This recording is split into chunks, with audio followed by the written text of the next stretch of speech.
El templo más sagrado que jamás existió no fue construido por dioses. Fue levantado por miles de manos humanas en la cima de una roca pelada en Jerusalén hace exactamente 3000 años. Y lo que ocurrió durante esa construcción, lo que se movió, lo que se negoció, lo que se ocultó dentro de sus muros para siempre, es la historia que nadie te contó completa. Salomón tenía algo que su padre David nunca pudo tener: paz. David había pasado décadas en guerra, consolidando un reino que llegó a extenderse desde el desierto del sur hasta las montañas del norte. Fue el guerrero, el poeta, el hombre que unificó a las tribus de Israel con una mezcla de carisma brutal y voluntad inquebrantable. Pero también fue el hombre al que los textos sagrados le negaron el honor más grande. «No puedes construir mi casa», le dijeron, «porque tienes demasiada sangre en las manos». Esa tarea quedó para su hijo. Y Salomón, desde el primer día de su reinado, supo exactamente lo que tenía que hacer. Pero aquí está la primera parte de la historia que casi nadie menciona. Salomón no tenía madera, no tenía los artesanos especializados, no tenía, en realidad, la tecnología para construir lo que quería construir. Israel en ese momento era un reino poderoso políticamente, pero relativamente básico en términos de construcción monumental. Para levantar algo que resistiera siglos, que fuera digno de albergar el objeto más sagrado del mundo, Salomón necesitaba ayuda, y la buscaría en el lugar más inesperado para cualquiera que conociera la historia de esa región. La fue a buscar en Fenicia, concretamente en Tiro, en el rey Hiram, que era prácticamente su vecino del norte y que gobernaba el puerto comercial más importante del Mediterráneo oriental. Ahí está el primer giro que hace que esta historia sea algo completamente distinto a lo que parece desde afuera, porque Hiram no era israelita, no adoraba al mismo Dios, no compartía las mismas tradiciones, y sin embargo, los libros del primer libro de los Reyes y del segundo libro de las Crónicas describen algo extraordinario: una alianza comercial, estratégica y técnica entre dos reinos con cosmovisiones completamente distintas, construidas sobre respeto mutuo y beneficio compartido. Hiram amaba a David, dice el texto sagrado, y extendió ese afecto a su hijo. El trato fue este: Salomón necesitaba cedros del Líbano, los árboles más altos, más resistentes y más aromáticos del mundo conocido en esa época. Madera que los israelitas no podían producir en sus tierras áridas y pedregosas. Hiram tenía acceso ilimitado a esos bosques. A cambio, Salomón enviaría toneladas de trigo, aceite de oliva y vino cada año. Una transacción que duró toda la construcción. 7 años de intercambio ininterrumpido entre dos mundos que en teoría debían ser enemigos. Pero la madera era solo el principio. Y aquí es donde la historia se vuelve técnicamente fascinante. Los cedros del Líbano se cortaban en las montañas del norte. Luego se arrojaban al mar, formando enormes balsas que flotaban a lo largo de la costa mediterránea hasta los puertos más cercanos a Jerusalén. Desde ahí, miles de trabajadores los arrastraban tierra adentro, subiendo por las colinas de Judá hacia la ciudad. Imagínate eso: troncos gigantescos, algunos de varios metros de diámetro, moviéndose por rutas que en muchos tramos eran poco más que caminos de tierra y roca. El esfuerzo logístico necesario para esa operación es algo que los arqueólogos modernos siguen estudiando con asombro. Y aquí viene la parte que nadie espera cuando piensa en el Templo de Salomón. El texto bíblico especifica algo extraordinario sobre la construcción. Dice, literalmente, que durante la edificación del templo no se escuchó en el sitio ningún martillo, ningún hacha, ninguna herramienta de hierro. El silencio era absoluto en el lugar sagrado. ¿Qué significa eso? Que todas las piedras, todos los bloques de roca, todos los elementos arquitectónicos fueron tallados, medidos y pulidos en canteras externas, lejos del monte Moria, y llegaron al sitio de construcción ya perfectamente preparados para encajar, como las piezas de un rompecabezas colosal que alguien diseñó en otro lugar y ensambló sin hacer ruido. La cantera principal que los arqueólogos vinculan con esta construcción es conocida hoy como la Cueva del Rey Salomón, justo debajo de la ciudad vieja de Jerusalén. Es una caverna de dimensiones impresionantes, excavada en la roca caliza, donde las marcas de las herramientas de hace 3000 años aún son visibles en algunos sectores. Allí se cortaban los bloques. Allí se daba forma a los capiteles, a las columnas, a los umbrales, todo en silencio del monte sagrado. Y si ya te interesaba esta historia, espera a que conozcas al hombre que lo hizo posible técnicamente. Si te quedas con nosotros para conocer cada detalle de cómo se levantó esta maravilla del mundo antiguo, no olvides suscribirte. Hay historias que merecen ser contadas bien y eso es exactamente lo que hacemos aquí. Hiram de Tiro, el rey, envió a Salomón a otro Hiram. Este segundo Hiram, conocido en las crónicas como Hiram Abi o el maestro artesano, era hijo de madre israelita de la tribu de Neftalí y padre fenicio. Un hombre literalmente de dos mundos.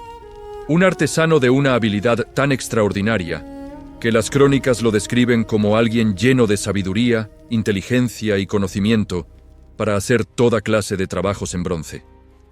No era solo un herrero, era el ingeniero jefe del proyecto más ambicioso de su era.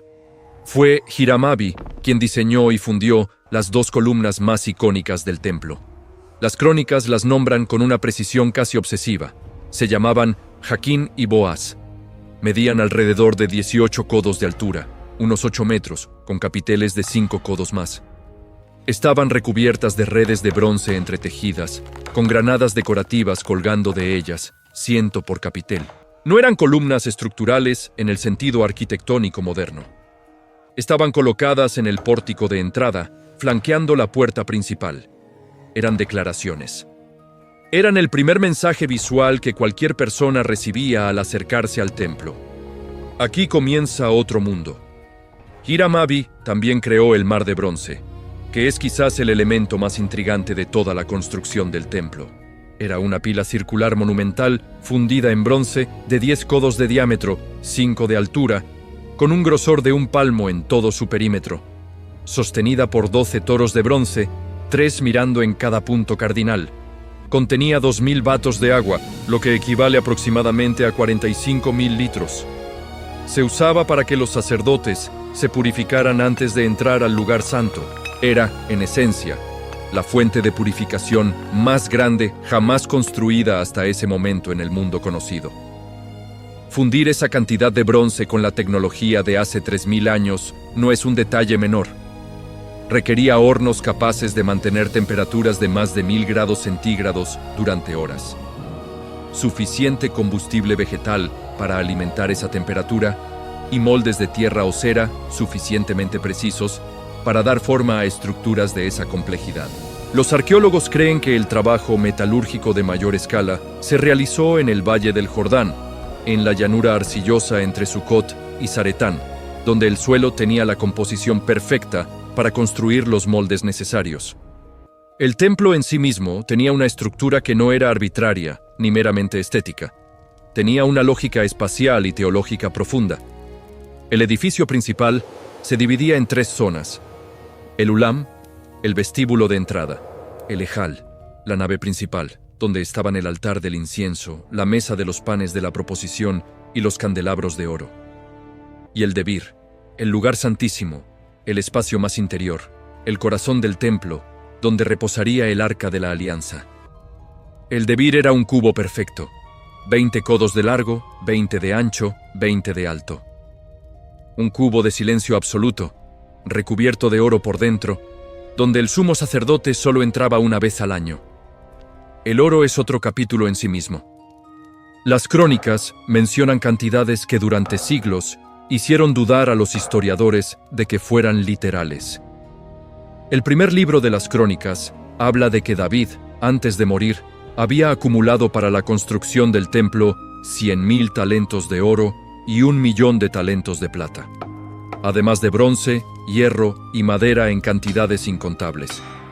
Un talento equivalía aproximadamente a 30 kilogramos. Las matemáticas hacen que esos números parezcan imposibles, incluso para los estándares modernos. Los historiadores debaten si las cifras son literales, simbólicas o si los sistemas de medida de la época diferían de los actuales. Lo que nadie discute es que el templo fue recubierto de oro de manera exhaustiva. Las paredes interiores, el suelo, el techo, los querubines gigantes que custodiaban el arca, todo cubierto de oro en el lugar más sagrado. Esos querubines merecen un momento. Eran 2 figuras colosales de madera de olivo recubiertas de oro. Cada uno tenía 10 codos de altura. Sus alas se extendían 5 codos a cada lado, de modo que al desplegarse completamente, tocaban las paredes de un extremo al otro del lugar santísimo. Sus alas interiores se tocaban en el centro, formando un techo viviente sobre el arca. Nadie sabe exactamente cómo se veían sus rostros. Las descripciones son deliberadamente ambiguas, como si la imagen de lo que custodiaba el objeto más sagrado del mundo antiguo fuera demasiado para ser expresada en palabras. El templo se levantó sobre el monte Moria, identificado con la misma roca donde, según la tradición, Abraham había estado dispuesto a sacrificar a su hijo Isaac. Es el mismo sitio donde hoy se encuentra la cúpula de la roca en Jerusalén. La continuidad de ese lugar sagrado a lo largo de 3000 años de historia es algo que hace que la cabeza dé vueltas si te detienes a pensarlo. Generaciones enteras de fe, conflicto, destrucción y reconstrucción, todas centradas en exactamente la misma roca. La construcción tardó 7 años, no 10, no 20. 7 años exactos según el relato bíblico. Un número que en la cultura hebrea antigua no era casual. 7 era el número de la plenitud, de lo completo, de lo que alcanza su forma perfecta. 80.000 canteros trabajando en las montañas, 70.000 porteadores, 33.600 supervisores.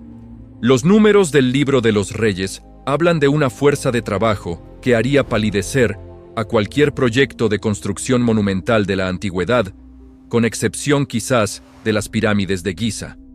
Y cuando el templo estuvo terminado, cuando los sacerdotes llevaron el Arca de la Alianza al lugar santísimo y Salomón pronunció su oración de dedicación, los textos describen algo que no tiene ningún equivalente racional en ninguna crónica arquitectónica de la historia. Una nube llenó el templo, una nube tan densa, tan presente, que los sacerdotes no podían mantenerse en pie para ministrar.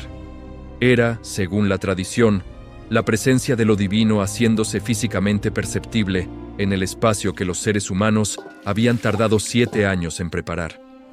El templo de Salomón fue destruido por primera vez por los babilonios en el año 586 a.C. Nabucodonosor arrasó Jerusalén, quemó el templo y llevó al pueblo al exilio. El Arca de la Alianza desapareció en ese momento y nunca fue encontrada.